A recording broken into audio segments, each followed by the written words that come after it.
Smile is a weapon, right? But probably not in all cases. So hey guys, this is Marin Desire and welcome back to another video. Today we are gonna be talking about smile. So here comes the old concept where people say that you have to smile all the time, you have to smile in all cases. Smile is a nice gesture, these kind of things, right? But the problem is, in today's world, it is not enough to smile all the time, because first of all, people understand when you give a fake smile, so it doesn't work that well. Suppose you were in a business meeting, or you were meeting with your client and you are giving a fake smile, he will not feel that comfortable or that reliable, because maybe in his subconscious level he will think that you are not that genuine person. And on the other hand, suppose you're smiling, your friend is trying to bully you, maybe you are fat, your friend is trying to make joke about that, and you're smiling at that. I mean, you're laughing at the jokes made at you. That means you're allowing your friend to make jokes about your difficulties, or maybe you're fat and you're giving the permission to your friend that he can make joke about your body. So it is something dangerous, obviously, because he is getting the permission to bully you. So you have to be aware that you cannot smile at all the things and you cannot laugh at all the things, because it will maybe sometimes give permissions which you don't want to give. So you have to understand that where to smile and where not to. In modern world, it is the requirement. So I also face that problem that I used to smile or laugh at some jokes which I didn't think funny, but I wanted to satisfy the storyteller or the joke, the person who is telling the joke. I'm just trying to satisfy him, but not necessarily you have to satisfy, because it is his problem that he couldn't make you laugh, right? So you don't have to take the responsibility. So today I'm going to tell you a story which is from the book called How to Talk to Anyone. So the author told a story about smiling, so I'm going to tell that story to you. So the author had a friend called Mishi. So Mishi was his old friend. They didn't meet for a long time, so suddenly Mishi called him, and the author received. For the sake of the story, let's call him Rob, the author. So Mishi called Rob, and Rob said that we haven't met for a long time, Mishi. Let's meet somewhere. Mishi was so excited and said, hey, yeah, Rob, it will be awesome. So let's meet somewhere. And they decided to meet somewhere. So first Mishi had a meeting, as she was a businesswoman. So as Mishi had the meeting, which was in a restaurant with two clients. So Mishi told Rob that to come with her. And before going to meet the clients, Mishi warned Rob to call her Mishi. She gave a nice name which looks more professional, and told him to call with that name.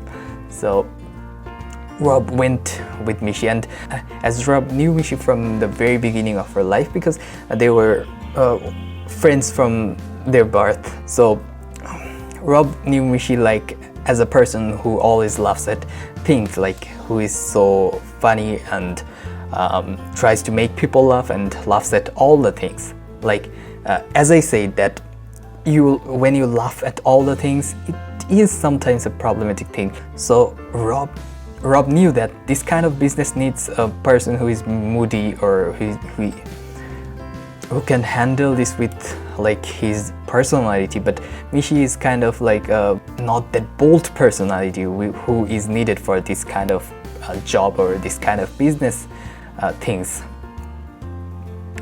But as Rob went with Mishi, and suddenly Mishi started talking to her clients, Rob became amazed that Mishi has changed totally. He couldn't believe his eyes. What is the difference? Is she talking differently? Rob thought for a moment. Maybe not. Then he couldn't find that what is the difference between that old Mishi and the present Mishi. So after the meeting ends, Rob called a taxi, and they both were in the taxi. And then Rob asked Mishi that, "What is the difference, Mishi? I didn't know this type of Mishi before." So Mishi said that, "What do you think? What is the difference?" Rob couldn't mention because he didn't understand what is the difference. So Mishi told that her father died 1 year ago. It was their family business. So before her father died, her father knew that to give this responsibility to someone who is who is going to handle this kind of business, he has to be bold, or she has to be bold as a personality. So Mishi was not that kind of person, but as she was her daughter, he told Mishi that, "Look, Mishi, this is not how to act when you're dealing with clients." He just told one hack that when you talk with clients, you will give a smile full of heart, but you have to wait for a moment. I mean, you won't smile that fast. You have to wait. Like, you are smiling slowly. Like, your smile will come slowly a bit. You will take time to open these muscles, right? Then you will smile with full of heart. So Mishi took that lesson and tried it in front of a mirror, and it worked. It changed her personality. So that story inspired the author, and he then went to analyze people. Like, he was on the road. He was trying to look at people, how they smile, and look at TV series, look at different newspapers, how big stars smile. So he noticed that one thing, that people smile who smile slowly, they look like more of a person who has the authority when he's trying to talk to someone. So it is a great hack, though it looks like a little change, but it makes a huge difference. And that's how you can make your smile really a weapon.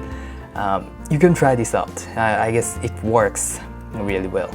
So that's the beauty of our body language. We think that the way we deliver our languages, or what we try to express, is the most important thing, but our language is only 8%, maybe around 8% of our smartness. Our body language is around 80 to 90% of our smartness. So you have to understand that difference, that your body language changes the whole game. So this book, How to Talk to Anyone, teaches us that how to change our behavior by changing our body language. So I'm loving this book. I'm still reading this book. I hope you will also start reading this book. This book will change the game. And next time when you smile, just take a break, have a slow smile with full of heart. Goodbye. See you in the next video.